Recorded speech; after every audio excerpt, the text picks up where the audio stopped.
Alhamdulillah,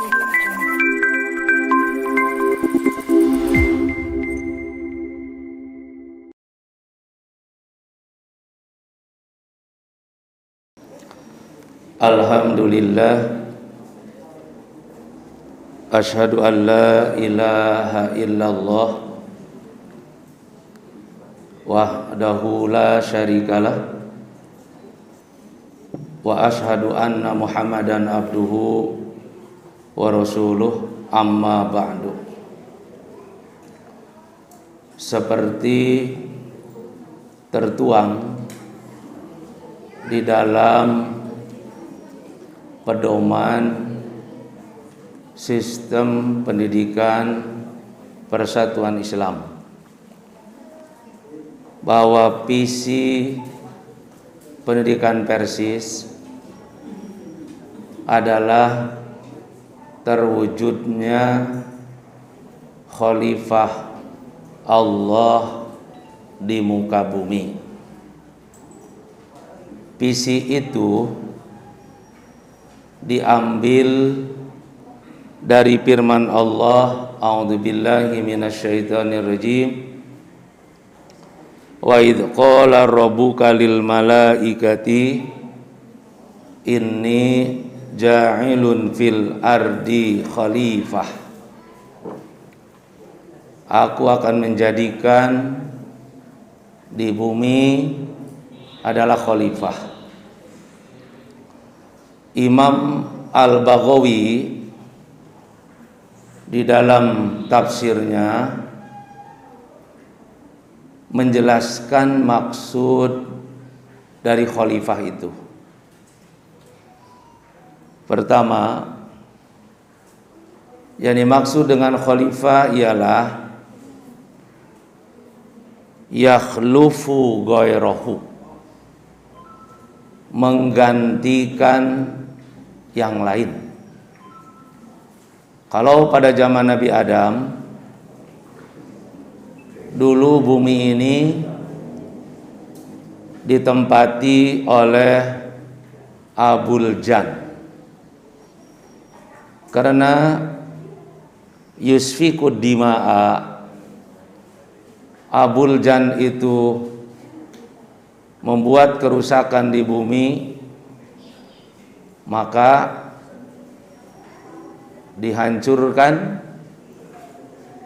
dihilangkan, maka bumi kosong. Ketika bumi kosong, siapa yang menempati bumi? Maka Allah berfirman, inni ja'ilun fil ardi khalifah. Maka manusia menggantikan Abul Jan di muka bumi yang sebelumnya. Yang kedua, mana khalifah itu?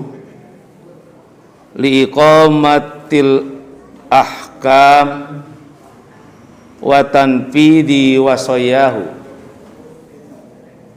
yaitu untuk menegakkan hukum-hukum dan mengaplikasikan pesan-pesan Allah. Kemudian yang ketiga, sakinan wa amiron. Khalifah itu untuk menempati tempat yang sudah ditentukan, tapi sekedar duduk, tapi amiron, memakmurkan. Ya'muruha wa yaskunuha khalafan laisa minkum, menempati dan memakmurkan sebagai pelanjut, ya bukan kita yang lebih awal, tapi adalah melanjutkan. Kemudian yang keempat, Al-Baghawi menafsirkannya, yakhlupu ba'duhu ba'dan, satu sama lain menggantikan, qarnan ba'da qarnin, dari satu masa ke masa yang lain, wajilan ba'da jilin, dari satu generasi ke generasi yang lain. Kemudian yang kelima, yakhlufuni fil hukmi bil adli baina khalqi, menggantikan aku, firman Allah, di dalam menegakkan hukum dan keadilan di antara makhlukku. Inilah makna khalifah. Jika kita lihat, karena visi pendidikan Persis terwujudnya khalifah Allah di muka bumi, berarti untuk bagian pertama, yakhlufu ghairahu, bahwa mudir am yang telah dipilih itu adalah menggantikan yang lain yang sebelumnya Allah telah memanggilnya.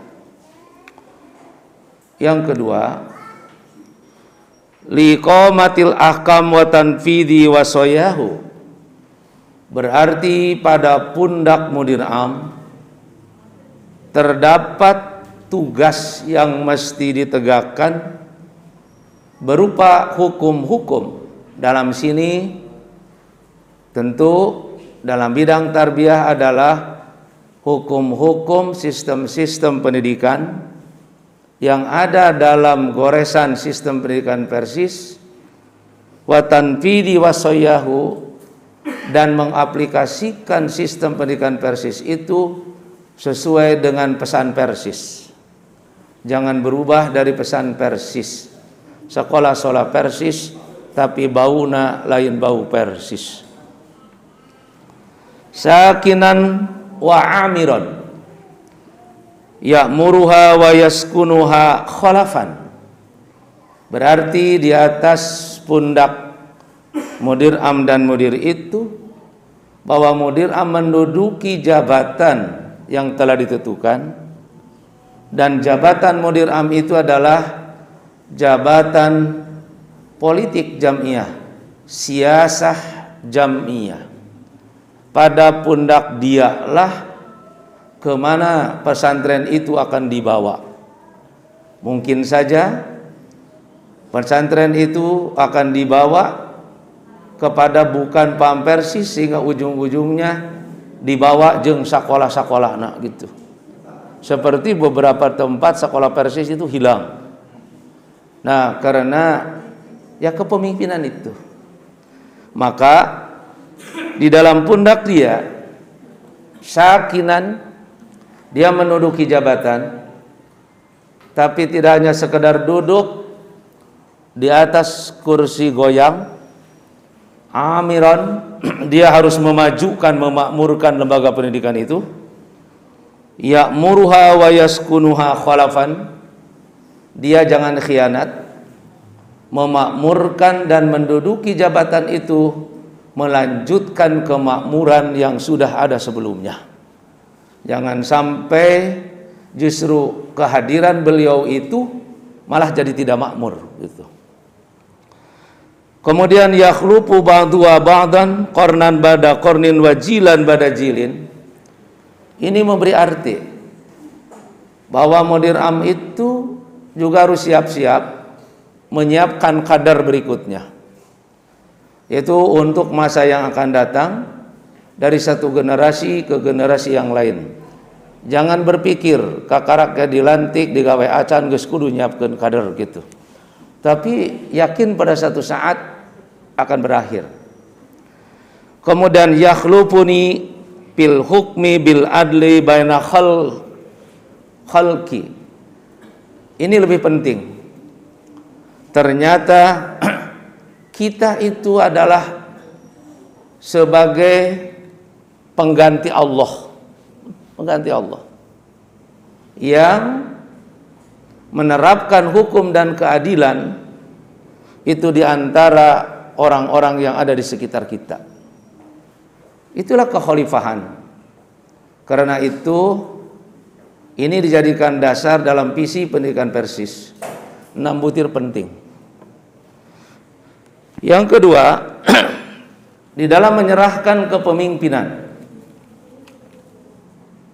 Taqiyuddin Ibnu Taimiyah mengutip ayat Allah An-Nisa 58. Innallaha ya'murukum an tu'addul amanat ila ahliha.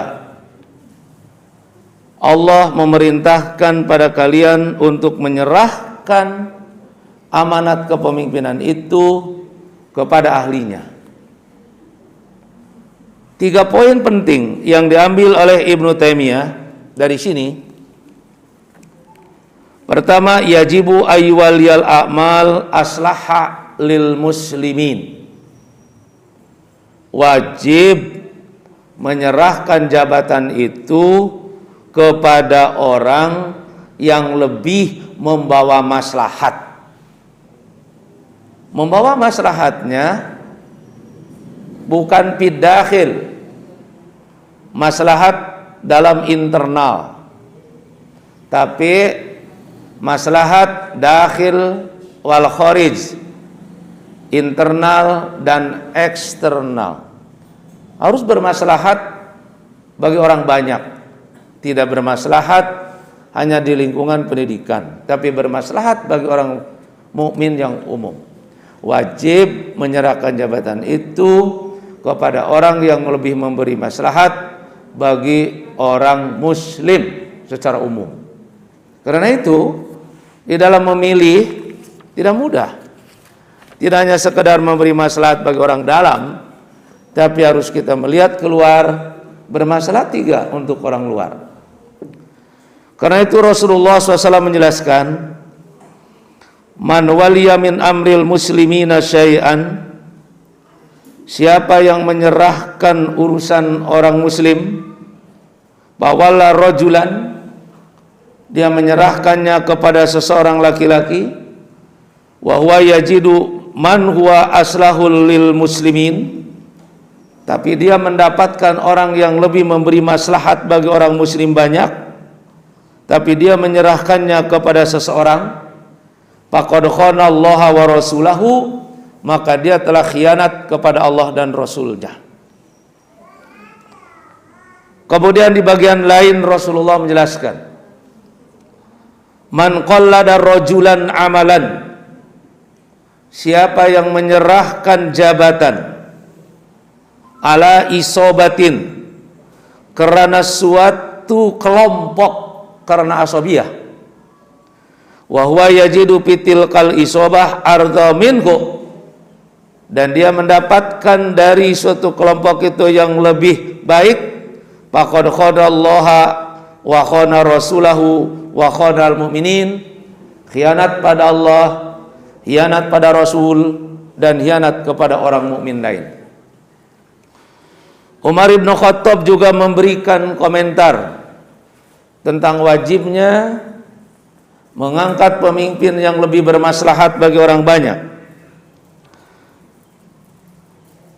Man wala min amril muslimina syai'an, siapa yang menyerahkan kepemimpinan berkaitan dengan orang muslim, bawala rajulan lima waddatin, dia menyerahkannya karena ada rasa cinta, au qarabatin, karena ada hubungan kerabat, karena ada hubungan darah, bainahuma, di antaranya, faqad khana Allah wa rasulahu wal muslimin, maka dia telah khianat kepada Allah, kepada Rasul, dan kepada orang muslim.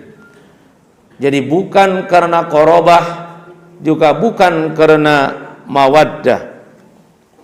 Yang kedua, Ibnu Taimiyah mengambil pelajaran dari sana adalah al-bahthu anil mustahiqin lil wilayah.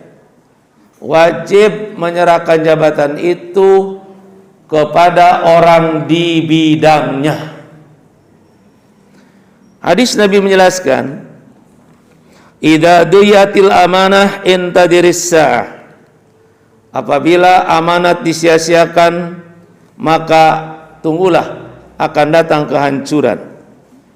Apa itu idu'atuha? Idza wusidal amru ila ghairi ahlihi, jika urusan diserahkan bukan kepada orang di bidangnya.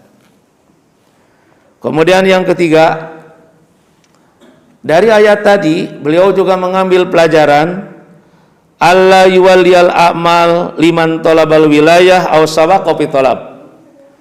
Jangan menyerahkan jabatan kepada orang yang minta jabatan atau telah pesan sebelumnya untuk memangku jabatan. Sehingga Nabi mengatakan inna lanuwalli amrona hadza man talabahu. Kami tidak akan menyerahkan jabatan kepada orang yang meminta. Nampaknya dari 3 poin yang diungkapkan oleh Ibnu Taimiyah ini adalah pas sesuai apa yang kita lakukan. Pertama, kita mengangkat pemimpin yang menurut kita adalah aslahah lil muslimin. Kemudian kita pun juga telah memberikan jabatan kepada orang di bidangnya.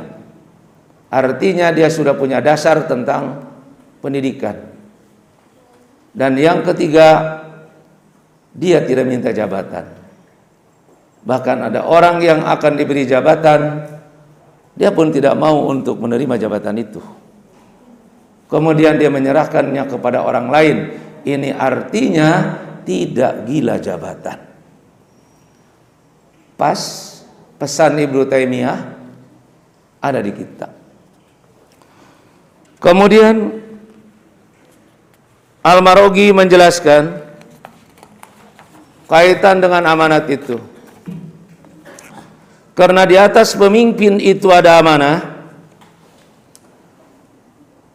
Pertama, amanatul abdi ma'arabbih. Amanat yang ada pada dia adalah amanat dengan Allah, yaitu melaksanakan perintah Allah, menjauhi apa yang dilarang oleh Allah. Itu yang pertama. Jadi hubungannya dengan Allah, bukan dengan hanya dengan kita. Yang kedua, amanatul abdi ma'an nas. Amanat seseorang dengan orang lain. Disinilah nanti mudir am, para mudir akan punya amanat bagaimana adalah bermuamalah dengan sesama insan tarbiyah di lingkungan pendidikan, juga bermuamalah dengan insan tarbiyah di lingkungan PC. Di sini ada pesannya. Adlul umara ma'ar ra'iyah. Satu, berkaitan dengan muamalah dengan orang yang ada di lingkungan pendidikan adalah harus bersifat adil terhadap orang yang dipimpin. Lalu adul ulama ma'al awam. Kita orang yang berilmu jangan menyembuhkan ilmu, kita harus adil menjelaskan ilmu kepada orang-orang yang perlu, orang-orang yang tidak tahu. Namun di balik itu ada amanat yang ketiga, amanatul insan ma'a nafsihi. Ini adalah kadang berbenturan dengan ke satu pihak kita ada amanat dengan sesama manusia, tapi di pihak lain kita juga amanat terhadap diri sendiri. Ini adalah dua hal yang berlawanan. Maka bi alla yakhtaru li nafsihi illa mahwal aslah wal anfa. Berkaitan dengan amanat diri sendiri, jangan melakukan sesuatu kecuali yang lebih bermaslahat, yang lebih bermanfaat. Disinilah mungkin insan tarbiyah yang mesti memahami. Pada satu saat mungkin mudir am berhalangan karena sakit, karena apa. Yang lebih bermaslahat bagi dia menurut dia adalah untuk menunda aktivitas sementara. Tapi di pihak lain ada amanat dia dengan insan tarbiyah di lingkungan pendidikan. Maka kita mesti memahami beliau adalah melaksanakan amanat terhadap dirinya sendiri. Sebab manusia punya keterbatasan.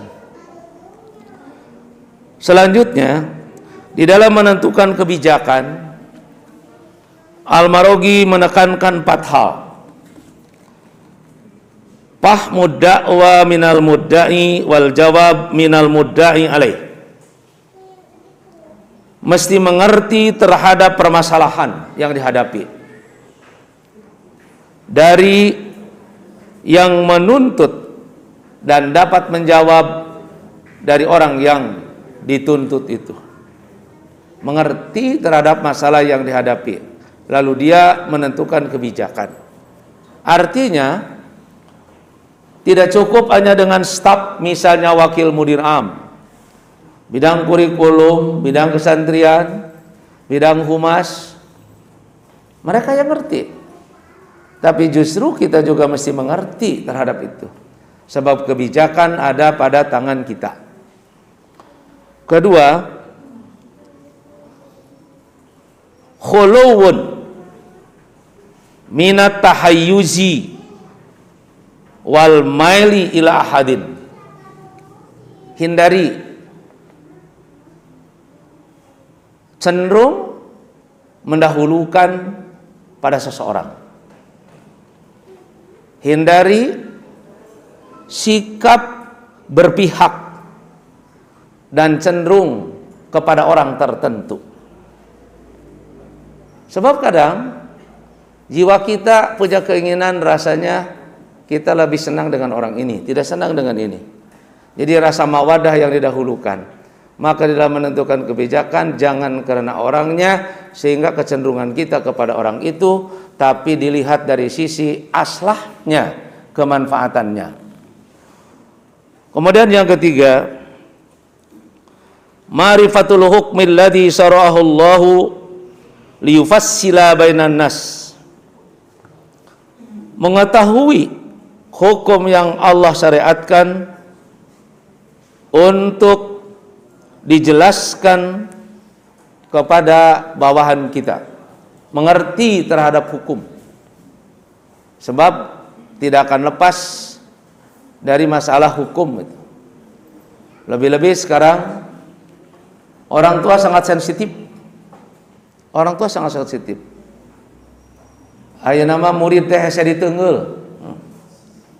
Lamun diteungeul laporan ke orang tuana laporan langsung ke LBH, Lembaga Bantuan Hukum, sehingga guru dituntut ya ke rumah ngajar tambah kudu dihukum deh. Itu sensitif sekali. Karena itu harus lain dan mengerti terhadap bagaimana dampaknya gitu. Kemudian yang keempat, tauliyatul qadirin alal qiyam bi'a'ba'il ahkam. Nanti mudir am akan menentukan kebijakan dalam beberapa bidang. Di dalam menentukan kebijakan dalam beberapa bidang itu haruslah tauliyatul qadirin alal qiyam, menyerahkannya kepada orang yang dapat melaksanakan pekerjaan itu, kepada orang yang mampu, kepada orang yang bisa di bidangnya. Ini adalah konsepnya Al-Maraghi berkaitan dengan amanat. Kemudian saya tertarik malam tadi sehingga putrat-kotret sampai jam 12. Pandangannya Mahmud Saltut yang mengutip ayat Allah An-Nisa 66 sampai dengan An-Nisa 70. Yang ayat itu berisikan di dalam kepemimpinan ada butir-butir nasihat. Jika butir-butir nasihat itu dipegang, akan kuat pemimpin itu. Kemudian Jika butir-butir itu dilaksanakan, malaikat akan membimbing dalam kita memimpin. Fainal malaikata yusaddiduhu, tanpa disadari di belakang kita ada malaikat. Kita akan melakukan ini, tiba-tiba robah pikiran, bukan dari otak kita, dari hawa nafsu kita, tapi ada malaikat di belakang.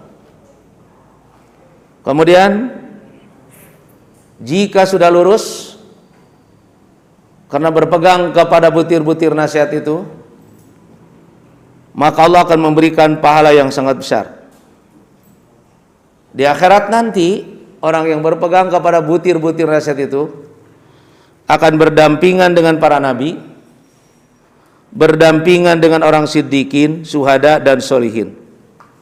Dan Allah memberikan kurnia yang besar bagi pemimpin yang memegang butir-butir itu.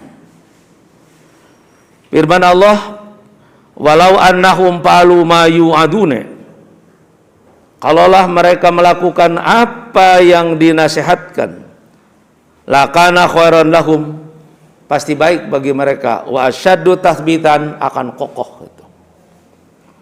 Wa idzan, jika demikian, memegang butir-butir, la atainahum min ladunna ajran adzima, kami akan memberikan pahala yang sangat berlimpah. Wala hadainahum siratan mustaqima, kami akan tunjukkan dalam kepemimpinan dia lewat malaikat yang membimbingnya kepada jalan yang benar.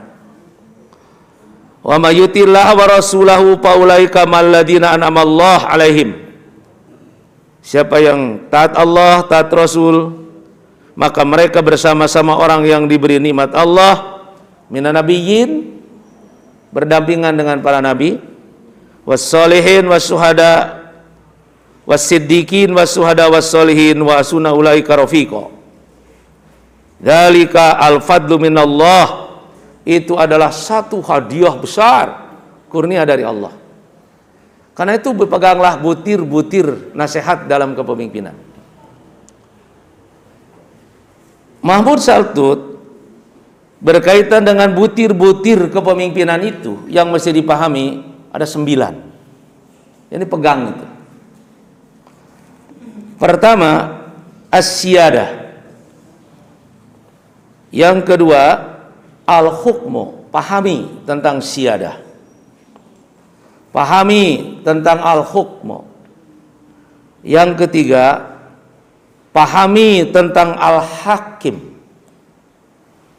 Yang keempat, pahami tentang syuro. Yang kelima, pahami tentang tadomun al-jama'i. Yang keenam, pahami tentang riqabah sya'biyah. Yang ketujuh, pahami tentang ajlul khalifah. Yang kedelapan, pahami tentang ahlul hilli wal aqdi.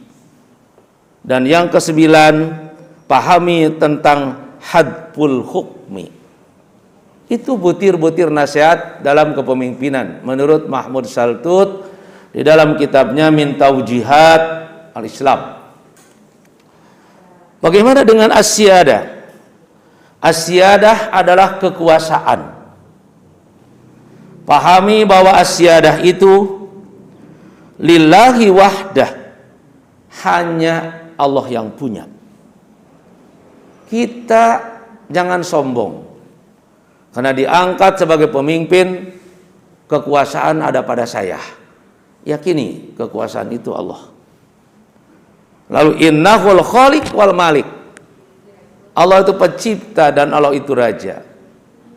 Jangan punya keyakinan dalam diri kekuasaan punya saya. Imani itu butir penting. Kedua, al-hukmu lillahi wa huwa haqquhu. Berkaitan dengan hukum, hukum kepunyaan Allah. Dan itu hak Allah yang punya hukum. Wa haqqus sya'bi yubashiruhu niyabatan anillah. Sedangkan masyarakat kita hanya menjalankan hukum itu niabatan anillah, sebagai pengganti dari Allah, karena yang punya hukum adalah Allah. Karena itu hukum kita bersifat ijtihad, bisa berubah-ubah. Kita harus melihatnya dari sisi kemaslahatan.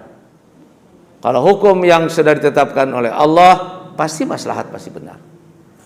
Tapi kebijakan kita, yang ada pada kita adalah kita menentukannya mana yang lebih maslahat.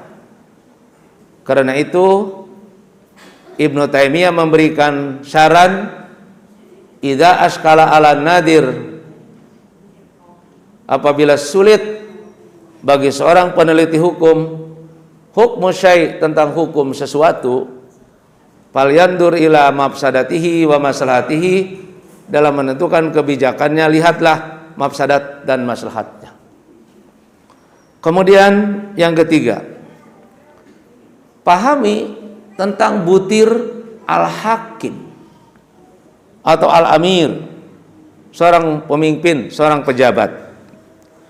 Dijelaskan bahwa amir itu wakilun lil ummah, bahwa amir itu hanya sebagai wakil dari umat, karena dia wakil dari umat. Walaysa laha 'alaiha siyadah, tidak ada kekuasaan penuh bagi pemimpin itu. Huwa khodimuha al amin, dia hanya sekedar pembantu yang mesti jujur.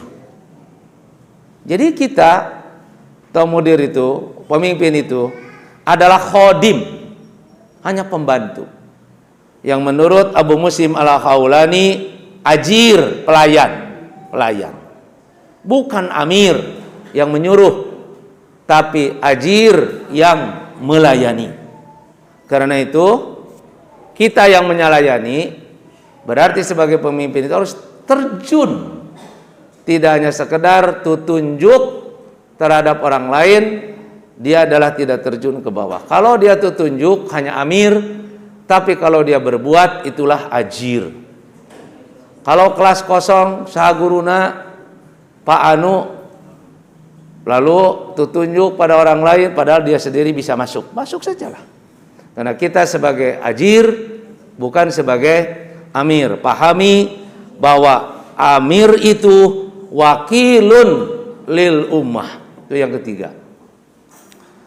Yang keempat, syuro, lakukan musyawarah di dalam memutuskan masalah. Karena syuro itu asasul hukmi, fondasi hukum. Wa kullu hukmin la yaqumu ala syura la yakunu syar'iyyan. Hukum yang tidak lahir atas dasar syura itu bukan syar'i. Bukan syar'i. Bisa saja orang berijtihad fardi, tapi yang lebih kuat adalah ijtihad jama'i. Karena hasil musyawarah dalam memutuskan sesuatu, lakukanlah syura.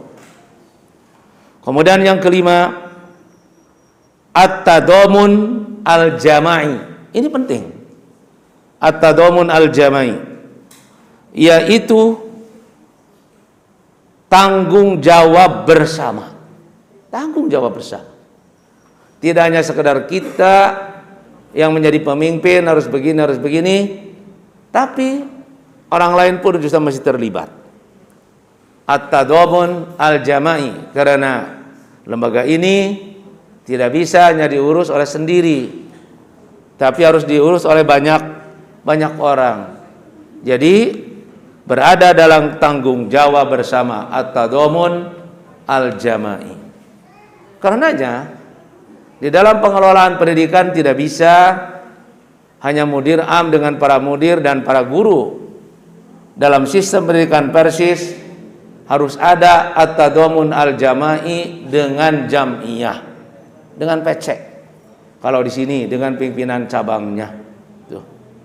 Sehingga akan kuatlah asyaddu tathbitan gitu. Kenapa masih tadammun al-jama'i? Karena al-afrad jami'an, semua individu yatadamanuna fil mas'uliyah, harus bertanggung jawab terhadap an sawalihim wa sawalihid din, kemaslahatan pendidikan yang dia lakukan dan juga kemaslahatan bagi agama dan juga daulah at-tarbawiyah dan bidang pendidikan. Karena tidak bisa dilakukan oleh sendiri, harus bersama. Selanjutnya ar-riqabah asy-sya'biyah, bahwa Mahmud Saltut menekankan tentang riqabah sya'biyah, pengawasan masyarakat. Jadi kita yang melakukan di lingkungan pendidikan, kita yang mengajar, tapi masyarakat pun ikut mengawasi belakang. Tidak bisa kita mengatakan sekolah kuring, itu kan? Saya sebagai mudir amnya, saya bertanya, kenapa Bapak dan Ibu ikut memikirkan, ikut mengkritik sekolah kami? Justru karena ini adalah lembaga yang berkaitan dengan umat, maka tidak bisa dilepaskan ar-riqabah asy-sya'biyah, pengawasan masyarakat. Karena hakun lil ummah, itu hak umat untuk mengawasi. Apabila ada kritikan, kita terima, lalu kita tabayun bagaimana dengan kritikan itu. Nah, anturaqiba wa tusahiba, masyarakat nanti akan mengawasi. Masyarakat pun juga akan menghisab nanti, itu. Menghisab kita. Ini kadang-kadang yang lebih pelik menghisab itu dalam bidang uang ya. Dalam bidang uang. Geus kabayang murid sakieu, saurang sakieu, berarti satahun harus sakieu, geus dihitung ku masyarakat teh hisab sakieu, kuring bagian sabaraha. Nah, mereka menghitung. Bagaimana kalau mereka menghitung, menghisab? Tabayun kita terima, mungkin jadi ibroh, pelajaran yang sangat berharga. Lalu watarsumu khututot tadbiril masalih, maka di dalam pengawasan itu supaya kita ada rasa tanggung jawab, harus menggaris-gariskan poin-poin yang sangat penting, yang sangat bermaslahat. Artinya kita membuat program kerja yang jelas, sehingga andai kata ada riqabah asy-sya'biyah, tinggal ditunjukkan yang ini. Tuh. Kalau bidang keuangan kita punya buku tentang keuangannya, sehingga ketika ada riqabah asy-sya'biyah, orang tua bertanya, "Mana tentang ini?" Nah, ini jelasnya. Tuh. Kemudian nomor 7, ajlul khalifah. Bagaimana tentang pemecatan seorang pejabat? Apakah boleh? Ajlul khalifah. Maka ajlul khalifah itu lil ummah, kepunyaan umat. Injaro wadolama, jika pemimpin itu jur dan berbuat dolim, itu yang disebut dengan ajlul khalifah. Kemudian nomor 8, ahlul hilli wal aqdi. Ini penting, adanya ahlul hilli wal aqdi itu menurut Mahmud Saltut, yaitu kalau di dalam sebuah yang besar, kita membuat sebuah lembaga besar atau kita membuat sebuah dewan yang berwenang, dewan itu untuk memutuskan sesuatu, termasuk diantaranya pengangkatan dan pemberhentian dari seorang pemimpin, apa lanjut atau tidak, itu adanya pada ahlul hilli wal aqdi. Kita ciptakan satu majelis ahlul hilli wal aqdi yang punya wewenang untuk mengangkat dengan kriteria-kriteria, untuk memberhentikan dengan kriteria-kriteria tertentu. Yang mereka itu ahlul ilmi warra'yi, orang cerdas, orang berpikir, wal khibrah, dan orang yang berpengalaman luas, fi kullin nawahin nasyat al hayawi bil ummah, dalam setiap aktivitas kegiatan yang ada di umat. Dia jeli terhadap umat. Kemudian yang ke-9, poin penting, yaitu nasihat bagi al-amir adalah hadful hukmi, sasaran dari kepemimpinannya. Sasaran dari kepemimpinan itu 3 menurut beliau. 1 adalah sa'adatul mahkumin, orang yang ada di bawahan kita merasa senang. Gitu. Bagaimana kita menciptakan rakyat kita, bawahan kita bahagia, asatid senang, banyak. Kemudian para mudir juga senang, gitu. Kemudian para santri juga senang, termasuk orang pembersihan dan orang yang itu senang. Itu senang. Itu yang pertama, ciptakan kesenangan di dalam. As-sa'adatul mahkumin. Biasanya jangan suka sering dan cepat menegur dan menyalahi orang lain, sebab berbekas terus. Kalau mau nanya pemilihan mudir amal kapilih deui gitu. Namun tidak membuat orang lain senang.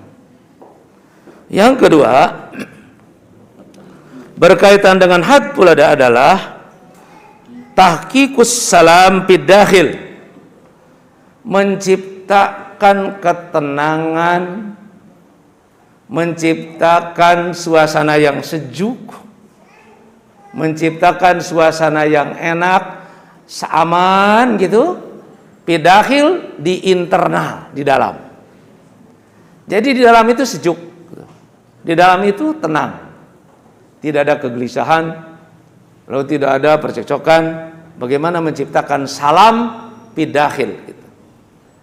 Dan yang ketiga adalah wal izzah fil kharij, di luar wangi di luar, sehingga sekolah kita teh lamun dikupingkeun jeung dibicarakeun oleh orang di luar kelas, wah sekolah eta mah hebat gitu. Guruna ge balageur gitu, nilaina gede gitu, lalu lulusna loba, nah gitu kan. Jangan sampai di luar ya apa itu, suaranya sumbang. Jadi menciptakan di luar suasana harum. Nah ini adalah kerjaan humas. Bagaimana menciptakan harum di luar, adapun di dalam itu adalah penciptaan semua. Jadi di dalam kita ciptakan salam gitu kan. Nah, di luar kita ciptakan ijah, dari semua anggota yang ada di dalam keadaan sa'adah, senang dan bahagia. Nah, jika ke-9 poin ini menurut beliau, ini pandangan Ibnu Satus, poin-poin nasihat itu akan kokoh, malaikat membimbing, pahalanya besar, di akhirat berdampingan dengan para nabi, lalu Allah memberikan kurnia. Siapa yang tidak mau seperti ini? Inilah konsepnya Mahmud Saltut, bagaimana kita membimbing yang membuat senang semua, salam di dalam dan mulia di luar gitu. Inilah yang saya pesankan, mudah-mudahan bermanfaat. Tentu tidak mudah menciptakan seperti ini, tapi kita upayakan semaksimal mungkin, sehingga dengan cara itu nanti malaikat pun akan membimbing kita. Terima kasih. Aku qauli hadza, astagfirullah li wa lakum. Wassalamualaikum warahmatullahi wabarakatuh.